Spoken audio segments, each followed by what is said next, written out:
Get ready for a decade battling throwdown. Welcome to Watch Mojo, and in today's installment of Versus, we'll be pitting the neon-soaked, big-haired, shoulder-pad-wearing 1980s against the flannel-clad, angst-ridden Generation X vibe of the 1990s. Do you want more 80s versus 90s fun? Then come on over to Ms. Mojo, where we have our own Battle of the Decades. Whether it's Madonna versus Britney, Sam and Diane versus Ross and Rachel, or Ferris Bueller's Day Off versus 10 Things I Hate About You, we give you all the facts. Life moves pretty fast. You don't stop and look around once in a while, you could miss it. And the best part is you get to pick your favorite decade. So come on over and make your vote count. Round 1. TV shows. Although the television programs of the 80s didn't do as much boundary pushing in terms of socio-political themes as their predecessors from the 1970s, the small screen world was a diverse place. Game shows, soap operas, and sitcoms ruled the roost, while made-for-TV movies, another 70s staple, continued to draw strong numbers and attention from critics. Hey, I want you to...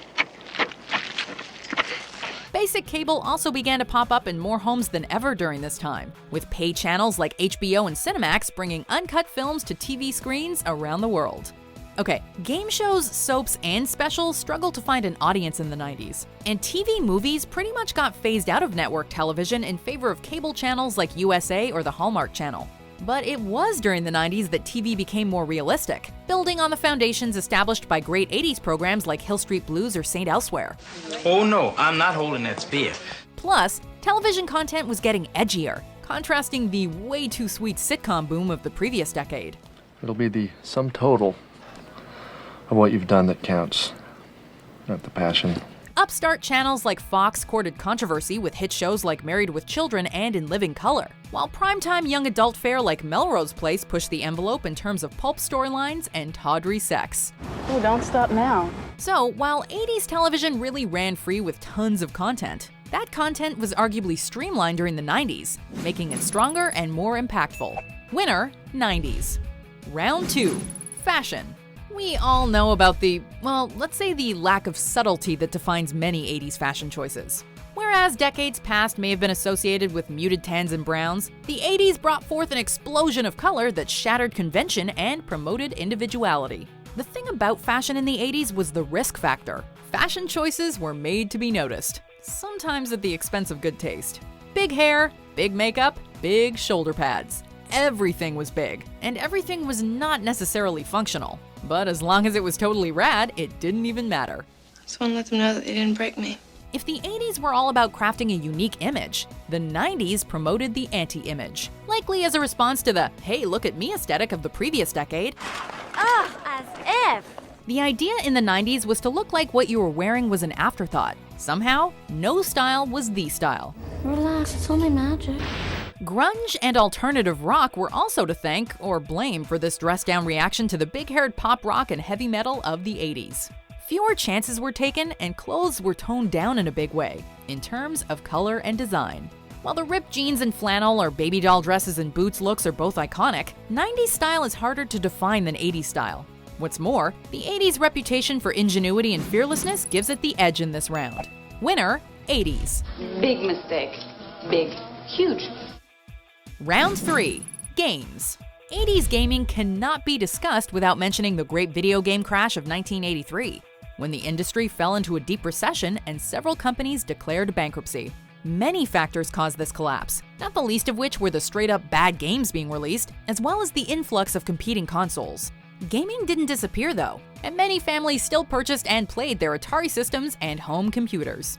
Plus, we haven't even mentioned the revenue brought in by stand-up consoles in arcades, bowling alleys, and local watering holes. All those consoles plus home computers contributed to the sense that there were just too many systems to choose from. Ultimately, the industry pulled itself back from the brink thanks to two big names. Both the Nintendo Entertainment System and the Sega Master System helped gaming evolve and regain the popularity it once had.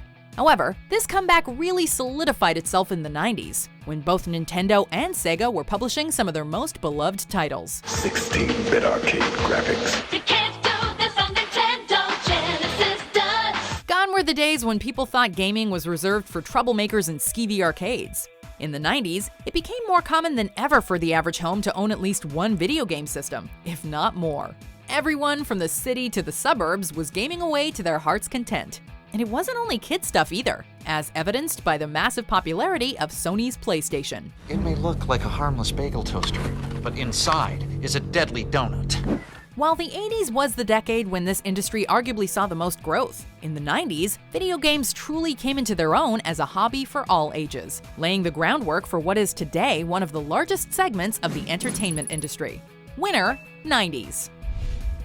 Round 4. Music. Variety was the spice of life in the 80s music scene. Audiences listened to nearly every genre, from hair metal and synth pop to new wave and singer-songwriters to soft rock. But the single most important innovation in music in the 1980s was MTV, whose debut on August 1, 1981, brought big-time artists and up-and-comers to home televisions, and in doing so, changed tastes and formed opinions about what was hot or not. MTV also forced musicians to evolve or die when it came to cultivating their image and promoting their work, essentially making new stars almost overnight.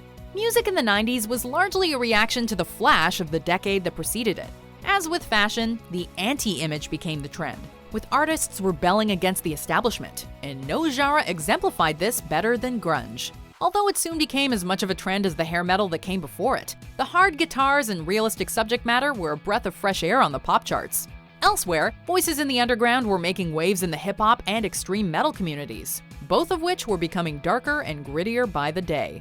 While the indie scene saw an influx of empowered female singer-songwriters who formed the Riot Girl movement and populated tours like Lilith Fair.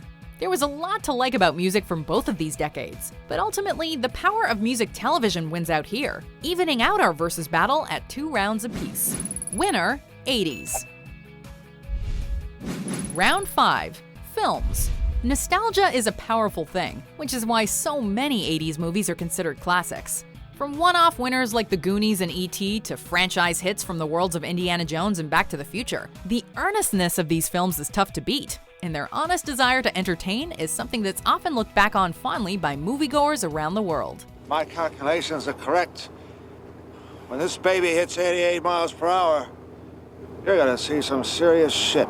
But if nostalgia's the word of the day, how can we ignore the 90s? Movies like Hackers or Empire Records either serve as a throwback to a world you once knew, or as a snapshot of a time you wish you'd been around for. Sure, the early CGI attempts we see in 90s-era movies are pretty bad, but the decade also ushered in filmmakers like Quentin Tarantino and Kevin Smith, both of whom brought with them new, creative voices and fresh ideas. You know, there's a million fine-looking women in the world, dude, but they don't all bring you lasagna at work. Disney also made huge strides in the 90s with their more family-friendly fare, with animation benchmarks like Aladdin and The Lion King.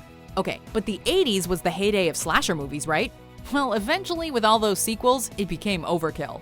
A fact that was cleverly used to bring the genre back to life with self-aware horror films like Scream, which poked fun at 80s horror conventions while also celebrating them. If they'd watch Prom Night, they'd save time.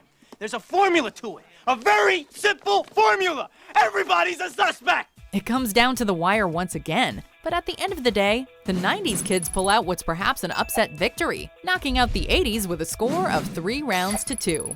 Winner, 90s. Do you agree with our pick? Which decade makes you the most nostalgic? For more awesome versus battles and great content, be sure to subscribe to Watch Mojo.